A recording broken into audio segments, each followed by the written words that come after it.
اللهم صل على محمد وآل اعوذ باللہ من الشیطان الرجیم بسم اللہ الرحمن الرحیم اللہم صل علی محمد و آل محمد۔ میرے تمام سننے اور دیکھنے والے مومنین اور مومنات کو میری طرف سے میرے چینل ناطق قرآن کی جانب سے السلام علیکم۔ پروردگار عالم نے جو مخلوق خلق کی ہے اس میں ملائکہ بھی ہیں، انسان بھی ہیں، حیوان بھی ہیں۔ حیوانوں میں کچھ چرند بھی ہیں، کچھ پرند ہیں اور کچھ درندوں میں جن کا شمار کیا جاتا ہے۔ یہ تمام مخلوق جو خدا نے بنائی ہے، اگر انسان اس پر غور کرے اور کچھ سیکھنا چاہے تو پہلی نظر میں تو اس چیز کو مد نظر رکھے کہ وہ چیزیں یا وہ جانور کہ جن کو پروردگار نے ان کے گناہوں کی وجہ سے عذاب دیا اور مختلف قسم کے حیوانوں میں ان کو انسانوں کو تبدیل کر دیا، مسخ کر دیا، ان حیوانوں کو جب انسان دیکھے اور پڑھے کہ یہ کس گناہ کی وجہ سے پروردگار نے اس کو یہ سزا دی، کس گناہ کی وجہ سے کس کو کیا سزا دی، انسان ان جانوروں کو دیکھ کر عبرت حاصل کرے، اپنے اعمال کو بہتر کرنے کی کوشش کرے۔ اس کے علاوہ پروردگار نے بڑا بڑا سبق اور درس رکھا ہے حیوانات کی زندگی کو دیکھتے ہوئے۔ یہاں پر ہم مثال دیتے ہیں، چھوٹے چھوٹے بچوں کو پڑھاتے ہیں کہ وہ جو چونٹیاں ہیں وہ کتار بنا کے چلتی ہیں، وہ محنت کرتی ہیں، وہ اپنا کیا کہتے ہیں کس طریقے سے جناب امیر المومنین علی بن ابی طالب علیہ السلام کا باقاعدہ خطبہ ہے پورا کہ کس طریقے سے انہوں نے اپنی زندگی کو مینج کر کے رکھا ہوا ہے۔ اسی طریقے سے حابیل و قابیل کے واقعے میں جب بھائی کو پتہ نہیں لگا کہ اس کو میں مار دیا ہے تو دفن کیسے کروں، تو ایک کوا جو ہے اس نے وہ زمین کھودی اور کسی کوے کو دفن کیا، کسی چیز کو دفن کیا، تو اس کو پتہ چلا کہ اس نے سیکھا اس کو دیکھ کر۔ انسان کسی چیز کو بھی دیکھے، کسی مضمون کو پڑھے، کوئی واقعہ اس کی نظروں سے گزرے، جب تک انسان اس کو سبق حاصل کرنے کے لیے نہیں دیکھے گا، نہیں سنے گا، نہیں پڑھے گا، انسان کو اس چیز سے کوئی فائدہ حاصل نہیں ہو سکتا، وہ چاہے کوئی بھی مقصد ہو۔ آپ اپنی زندگیوں میں اگر واقعہ کربلا کو ہی لے لیں، اگر اس کو ایک کہانی سمجھتے ہوئے پورے واقعے کو سنے، دل بھی غمگین ہوگا، آنسو بھی نکلیں گے، لیکن جب تک اس سے عبرت حاصل نہ کریں کہ وہ کون لوگ تھے، ان کے کیا اعمال تھے اور ان کے کیا انجام تھے، کیا وہ اچھے انجام والے لوگ کیا کام کرتے تھے اور برے انجام والے لوگ کیا کام کرتے تھے، کیا میرے اندر ایسی صفات تو نہیں پائی جاتی کہ میرا انجام برا ہو جائے یا میرا انجام ایسا ہو کہ اچھا ہو، میں چاہتا یہ ہوں کہ اچھا ہو، میرے معاملات ایسے ہیں کہ انجام میرا اچھا ہو۔ جب تک کسی بھی چیز کو دیکھ کر انسان سیکھنے کی کوالٹی کو حاصل نہیں کرتا، اس سے کچھ درس نہیں لیتا، تو کوئی چیز اس کی زندگی میں فائدہ مند نہیں ہوتی۔ اب جناب امیر المومنین علی بن ابی طالب علیہ السلام کا ارشاد گرامی ہے کہ اگر تم کتے سے چند صفات سیکھ لو تو تم سے بہتر کائنات میں کوئی انسان نہ ہوگا۔ اب اگر دیکھا جائے، جب ہم این نجاستیں پڑھتے ہیں تو اس کے اندر اس کتے کا ذکر آتا ہے کہ یہ نجس العین ہے، مگر اب اس کے یہ نہیں، اور مولا کے جو الفاظ ہیں، جو روایت ہے اس میں الفاظ ہیں کہ تم میں سے بہترین شخص وہ ہے جو کتے جیسی عادات سیکھ لے۔ اب وہ عادات کیا ہیں؟ کتے جیسی عادات سیکھنی ہیں۔ اب جب آگے سے تفصیل پڑھی جائے گی تو انسان کی پر واضح ہوتا چلا جائے گا کہ ہمیں کتے سے کون کون سی چیز کو سیکھنا چاہیے۔ اب یہ نہیں کہ یہ کتے میں پائی جاتی ہے تو میری توہین ہے، جب جناب امیر نے فرمایا ہے تو یقیناً انسان کی بھلائی کے لیے ہی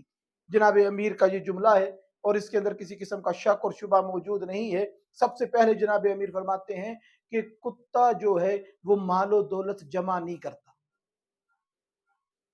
نہ مال و دولت جمع کرتا ہے کہ جمع ہونے کے بعد اس کو فلاں فلاں کاموں میں استعمال کرے، حرام کاموں میں انویسٹ کرتا رہے،